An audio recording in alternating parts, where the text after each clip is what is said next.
I am Amanda Arizola, and I am excited to be here. Let me share my screen with my slideshow. And let's see if that will work. All right. And so today's presentation is about financial skills and learning how to build wealth, and especially generational wealth, and how to move forward with that on your family. And so, like I said earlier, I'm Amanda Arizola. I am a MBA and a Master's in Health Systems Management. And so that's what that MHSM is.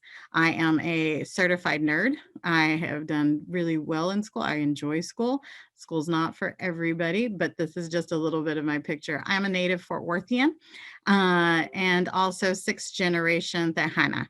And so what that means is that my family didn't cross the border crossed us. We were here for quite some time. And so these are just some of the kind of pictures and things that that I've had monumental pieces in my life, especially in the world of finance and working through. I graduated from Odie White High School. So do I have any chaparrals in the house? And then I went to UT for my BA in government and Mexican American studies. And so I graduated from there and decided that was enough and went in to get my master's program from Texas Women's University. I am also the first Latina to represent Tarrant County Hospital District. And so with Cuidado Caseros, it's very important for us to have representation on the board in healthcare, because Latinos are accessing healthcare in all different capacities, not only in allied health professions, but also in the back rooms of healthcare, and working through what does that look like. So that's just a little bit more about me and the journey that I've had. I came from a single family household from my mom. My father passed away when I was 5 years old, and we always struggled with money. We always struggled with, where is it coming from? How is it working through? And what can we do to work through it? So I'm going to start off this particular presentation talking about emotionality of money. And what that means is, how do you understand and how do you define money itself? How have you seen, in the years that you've lived, how have you seen your parents use money? How did you grow up with money? And how did you see your grandparents with money? So think about those kind of things that shape your ideas of how you use money, and how money is useful for you. Are you using it as a tool?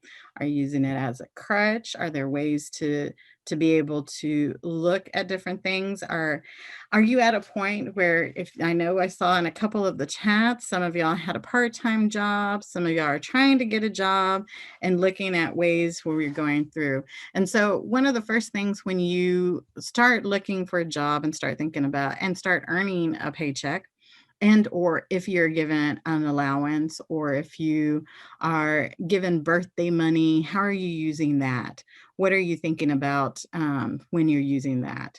And so those particular questions really frame up how you're going to use money later on, especially when you're off to college or off on your own or working through various different opportunities. It is when we are in kind of these crisis mode that we just went through, especially through Snowmageddon, and understanding, what were the bottom lines. People were trying to self-preserve with heat. They're doubling up with people, but the individuals who prepared or who had some additional expendable cash, they had ability to buy extra things, potentially going out and being some of the ones to first run to get groceries and food. And so when we think about money, that is how we are able to answer those crisis calls and figure out how that does. The other side of money, it's also, how does money make you feel? Does money make you feel good? having it? Does money make you feel bad? Sometimes we see different things, and this is why I always start with asking about how you've seen relationships with money. How do your parents interact with it, with each other when they're talking about finances, when they're thinking about those things? Do they involve you in that process? Are you paying bills? Are you helping within the household or making things happen and the household? I know that coming from a single family, from a single parent household, I started working pretty young at about 14 so that I could be able to pay some of our own bills and pay some of my school things and working through those different items. So things happen. It's different. That actually taught me how to be a little bit more financially savvy with my money than my mother, just because I saw different ways and things to doing that. So one of the first things that we talk about, especially when we're talking about budget finances, is we have to first have a foundation of a budget. So who in here who knows what a budget is? Anybody have used a budget, looked at a budget before? And when I'm talking about a budget, okay, I'll wait for some of those to come in. We've got some more people coming into the room. Well, anyways, a budget is a financial snapshot of how much money you have. And so that financial snapshot, a plan with money, right, Laura? Yes, yes. It is a plan with money. It allows you to be able to see exactly where your money is and where it's going and how much is coming in and how much is going out. And so one of the things that I want to show you here, and I'm going to share with y'all in the file in the chat room, is an Excel sheet. So like I mentioned earlier, I'm a little bit of a nerd and I love data sheets. I love work, but we've already created the work for you. All you have to do is fill in the numbers into this budget worksheet and add places where you want to go. So budget looks at your income.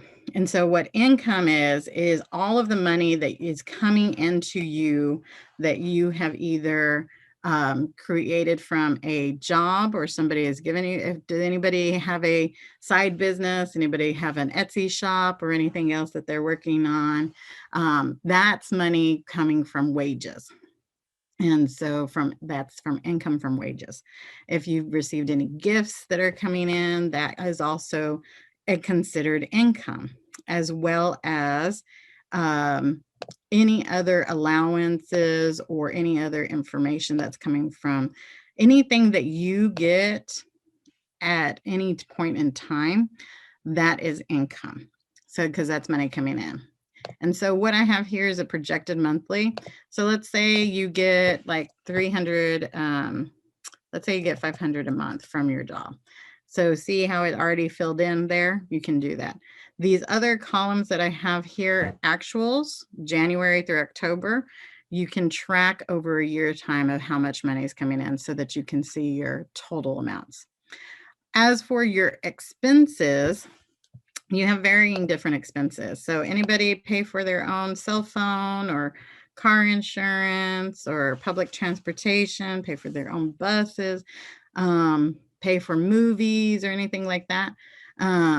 All of these are different expenses. So your expenses are going to be anything that you pay for out of pocket with your money. And with your opportunities. And so this is not a full comprehensive list, but it's a pretty good list that allows you to be able to really look at what you're tracking and what you're coming in for. The other important piece of financial management for yourself is thinking about your savings goals. So does anybody have a particular goal? Anybody thinking about college? What is that going to look like? Thinking about getting maybe a car or a laptop or something? Anybody looking to buy a big purchase? Well, we have to saving for college, room and board. Yeah, thank you, Adriana. That's really good, saving for college. So in this section that we have here that says savings, we want to as well track how much savings we have, because that's going to become really important. It's important for us to think about the money that's coming in, the money that's going out, which is our expenses, but also what are we saving for short and long-term goals. You typically, short-term goals are usually about a year out, and longer-term goals can be anywhere from a year to 5 years to 10 years in what of the ways that you're looking at. And so this is a great way. I just put some examples here, like a car, of college, especially if you're looking for room and board. How much do you think you need to be able to save for those type of expenditures?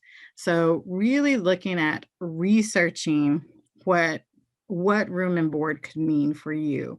If it's living on campus, if it's living at home and helping pay some of those additional expenses, if it is living in a separate apartment, either by yourself or with several roommates, what do those expenses look like? So it's taking the amount that you would have to pay to live, to get all of those, because some of the things that we don't think about when we're thinking, especially about college room and board, is we have to pay our share of rent, and rent can be anywhere from $400 split with roommates to $800 to $900 a month if you're living off campus.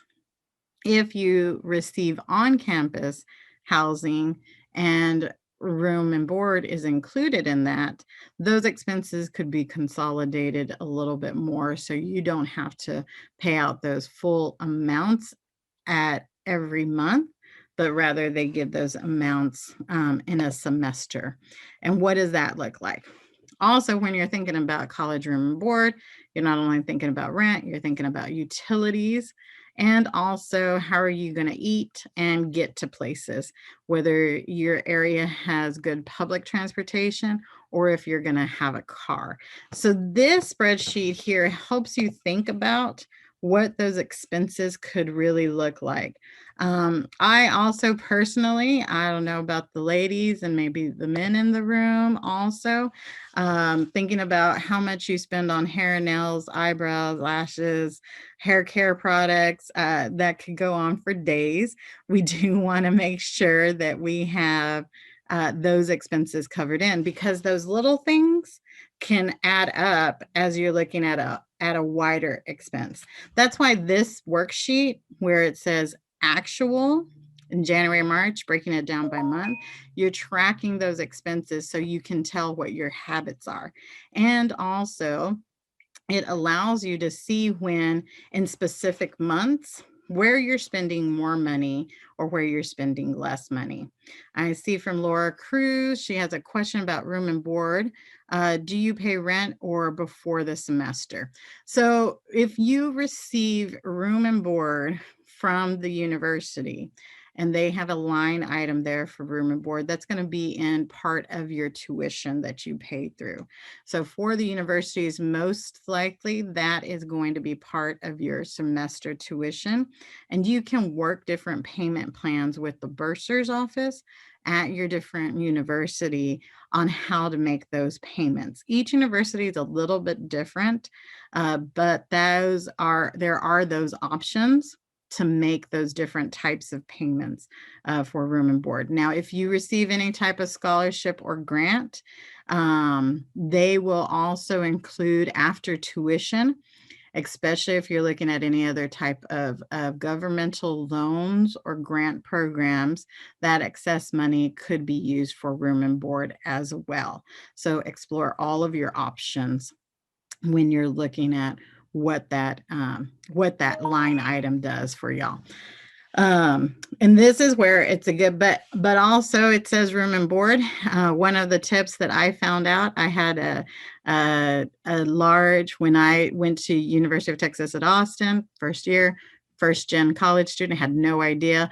I got what they called the football players eating plan, which had a lot of food on the list. Many times that I would be able to go into getting snacks and getting into the buffet and things like that, that I didn't need, that I could have saved some money on.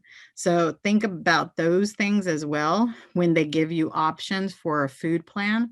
I think a lot of universities now don't have those food plan options, but give you a particular percent of money that you need. Think about how, whether you're able to cook in the dorm, because some dorms allow you kitchen opportunities, or if you're able to or if you're able to, or if you have to rely on their particular cafeteria and everything else. And yes, Tanya, I will send out the link. I'm trying to figure out, usually, I think I can't do it in screen share mode.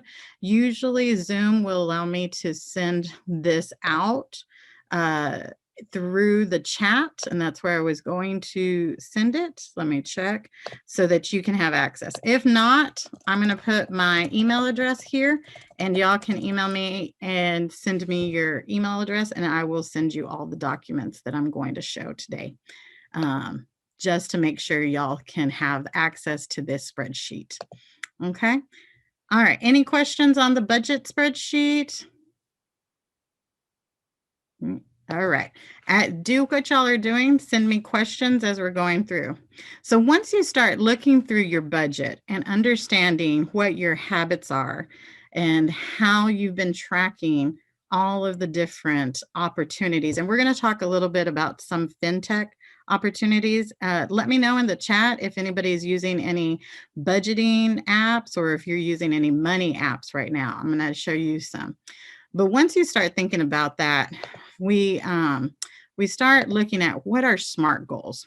What are the ways that I can take my habits to create clearly defined opportunities to use my money? So has anybody heard of SMART goals before? I know we always talk about SMART goals and in different aspects in school, but SMART really is an acronym. It is an acronym for goals that have to be specific, measurable,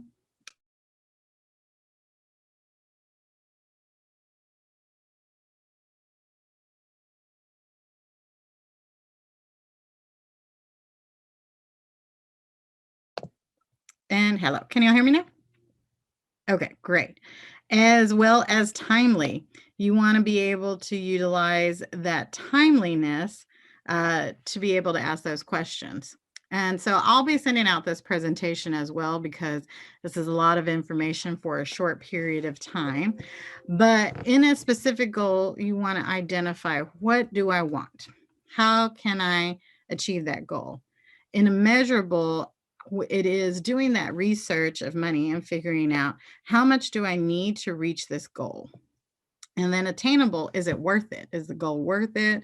Is it going to be within time frame? And is it, how important is it to me? Realistic is, do I have the time? Do I have the resources? Is this the right time in my life for it? And then timely is, when do I want this? With SMART goals, I'll give you a quick example here. This is one of the cars that I was working towards, and it's got to be my Monarch Orange, because I have my UT Pride with me. And so thinking about, in this example, it's something specific that I want. How much is it going to be? How much payment do I want to make a month? And how much deposit do I want to make a month? Is it understanding that I want it, I'm going to work for it? And then realistic, if I save $500 a month, I'll be able to do that for the next 2 years. And then putting a time frame and a goal. By January 23rd, I'll have 10,000 down on this vehicle. This is a way unrealistic, kind of realistic for me, maybe unrealistic for y'all, but this is one example that could work through on your SMART goals. The other thing, I know we're running a little short on time here, but I want to make sure that y'all have the opportunity. So especially when we're talking about money and thinking about our support. So when you're either heading off to college, or even if you're taking on a trade skill, because some of these some of these opportunities, as we saw with Snowmageddon, as we're calling it, I guess, Ice-mageddon, who is right now working? I mean, do you have any parents who are working in construction, electricity, plumbing? Those individuals and those careers often lead to very lucrative businesses as well that don't need as much of the credentialing and skill of a college degree. They are still very highly technical and very smart individuals to be able to provide those services that we need. And the same thing happens within the healthcare industry. So you can look at what those job positions really look like, especially when you're thinking about where do you want to be and how do you want to utilize your life and your retirement and supporting and thinking about what are those career fields and looking at. Now, this exercise that I'm going to share with y'all is something that would have really helped me when I was in college and being able to understand what all of this means and how to utilize my social support network. So, understanding that it is taking in, because I will say when I was in college, we were evicted from our apartment because one of our other roommates, we could not collectively pay our rent that month. And it's happened over a couple of times. So when that happens, you're evicted from your apartment. And so we were scrambling to try to find, okay, where could we go? We were couch surfing for 2 weeks until we could get back on our feet, until financial aid came in, until we could do. So I wasn't making smart money choices during that time. I wasn't budgeting as well as I should have.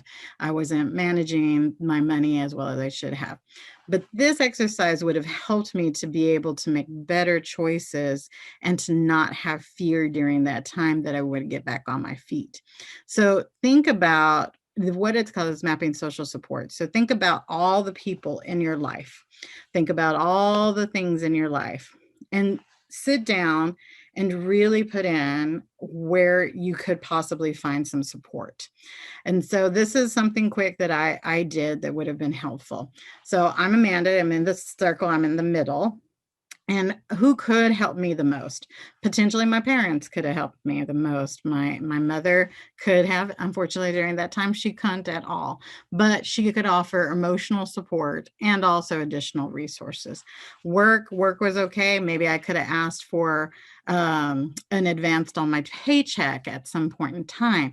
That is a connection that you can go to. Our high school counselors right now, how are you utilizing them? What's your relationship with them in helping you find different opportunities for grants and scholarships?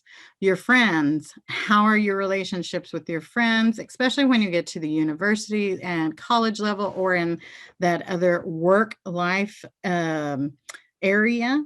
Because those circles become really important. We are, as Latinos, Latinas, we want to take care of each other. And we have, even though we're not blood related, we're still family. And so that's where I was able to find a lot of my support and being able to be like, hey, can I stay with you a couple of days until I get back on my feet and those kind of things. And so that's where you look at your internal circles. Your university and school, always make sure that you can utilize, and this kind of works hand in hand with work. A lot of employers have really great programs that can help individuals carry themselves through until their next paycheck or have lower loan opportunities. Same thing with your university. Your university or your school or your community college, they have emergency funds and programs to help you find those opportunities. So I love this exercise because you can use it at any point in time. You can also use it with your parents to understand your social system ecosystem. And that helps, and that is really a big part of finances and financial management, to be able to have these opportunities to look at what are things that are happening within your area and within your timeframes. So again, I'm going to send out this presentation. Please send, and I'll also get with the presenters here to see if we can send this as an email to everybody. on to so that you can have these documents. Please feel free to also take screenshots if you need to. Now, I know I'm going fast and furious, so if you do have any questions, please feel free to them in the chat or pop on the screen and just, ask your questions on audio. I don't mind the interruptions. Tips for savings and building wealth. So if you currently do not have a checking or savings account, there are lots of free checking and savings account, and you have a part-time job. You want to make sure that you have a checking and or a savings account. Your parents also can open a checking or a savings account in your name and their names under their accounts if you want to. Most of the major banks and credit unions allow for free checking accounts with no payments for teenagers and for college students. So please don't pay for a checking or a savings account. There's so many options out there. You have a wealth of Googling power to find the best bank that is available for you.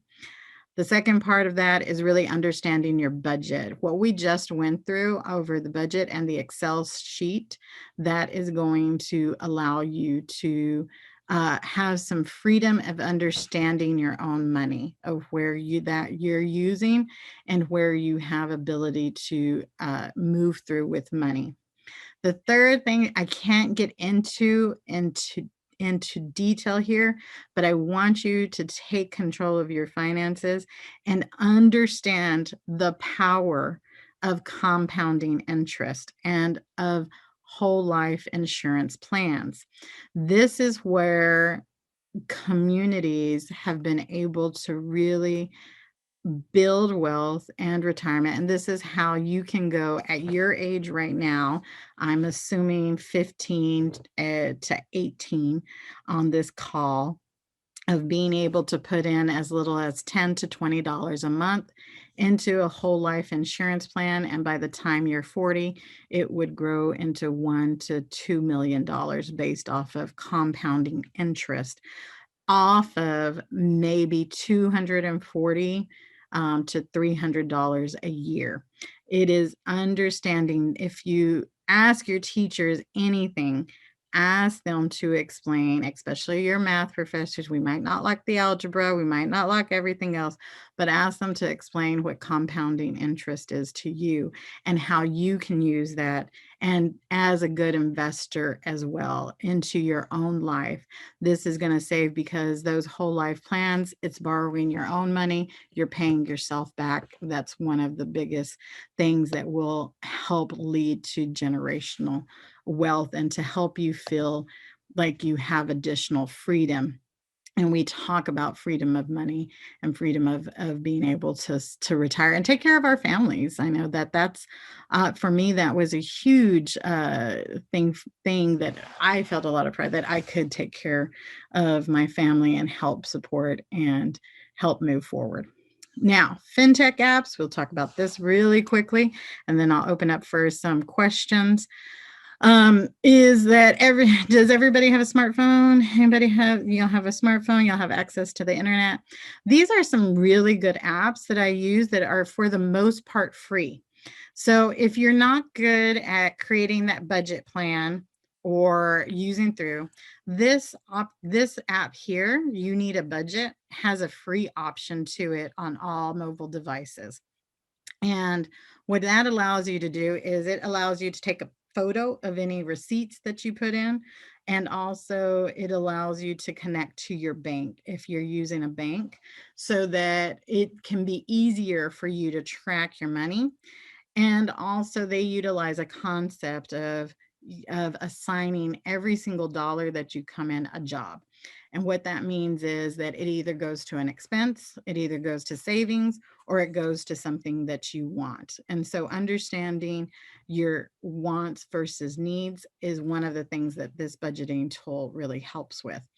Other apps that I enjoy are Mint. It's same thing. It allows some budget tracking and some spending. Envelopes also allows the same thing. And then if you're looking at investing spaces, as well, of just putting a little bit of money aside. Acorns is really good, and it rounds to the nearest dollar for any purchases you make. So if you're at Walmart and you spend $20.30, it'll round up to $21 and put that 70 cents into a savings account for you. So one of the things that is an easiest option to do is you take out every single barrier to saving, and that is rounding up usually allows you to have that automatic savings option that builds through. And that is what's going to be helpful in looking at your budget, and you will not even notice how quickly that builds up as well. And so I know that went really, really fast, but it is 11:23. We got a couple of minutes for some questions. And if you want to give me, I'm going to stop sharing, but this is my contact information. I'm going to throw it in the chat as well. I've already put my email address in there. My cell phone is here, and please feel free to text me. If you want to text me your email address, I'll go ahead and do that, but I'll open it up for questions and stop sharing this. Anybody have any questions? So yeah, the only, until we get some questions, the only other thing that I would say is do your research. There's some great information, but also be cautious. If you have a question and you need some quick answers, you can always contact me. And I am more than happy to help answer any questions about budget, finance, shopping around. And yes, there's one question. What would you recommend for someone who does not have a job for opening a bank account? So even if you don't have a job, I would still say open a bank account either way. You can open a bank account with as little as $10 if there's an opportunity for you to do that. For most, depending on your age, I think you would still need a parent, guardian, or cosigner for your bank account until the age of 18. And so you can go with someone to open that bank. There's also a lot of virtual bank accounts that are happening now that would be able to open those accounts. There's also some great teen banking accounts that are opening right now that give match money. So some banks really want to help set up college funds for y'all, and they will have money or give y'all, a couple $100 credit in opening a bank account. So take your time, Google some research. Most of those banks are going to be either Chase, Wells Fargo, your big banks, your international banks. And so that would be my advice. Even if you don't have a job, to at least start getting something there, because you don't know what you might have one day. I mean, who knows? We could be lucky and somebody could just drop $1,000 into your account. Who knows? Come on. That's our wishful. Laura, I know you mentioned going to UT Austin. How was it during your first year? Did being near a large city make you want to spend more? Okay, so that's a really interesting question. Thanks so much. So yes, I'm a proud Longhorn, and I lived on campus for the first year and did not have a car. I had a car here in Fort Worth when I went to school. And even though it was a big city, because I didn't have those other kind of transportation issues, Austin has an amazing transportation system, busing system, especially for the students. They want you to be mobile. I still didn't spend as much as I thought I would, because I was fortunate to have a lot of grants to cover all of my living expenses with a little bit of extra spending money. However, my roommate, she did also have a part-time job during that time. So we shared some of those expenses from it. I will say there was a lot of where I faltered, where I would want to caution y'all is that I did have this amazing meal plan, and I would still spend money to go out to eat. And so I think most of the universities now, because I'm from the Ice Ages, I graduated like 20 years ago. Most of the universities have, instead of an actual meal plan, have bucks and money that you can use. But you have to be careful with it because you want to be able to spend appropriately.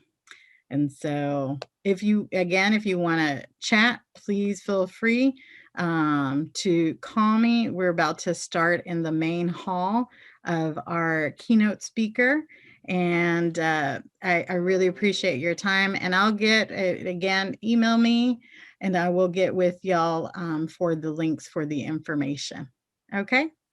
All right. Thank y'all so much for joining. And thanks for the great questions. And Tony, I'll get with you. Email me, I'll get with you.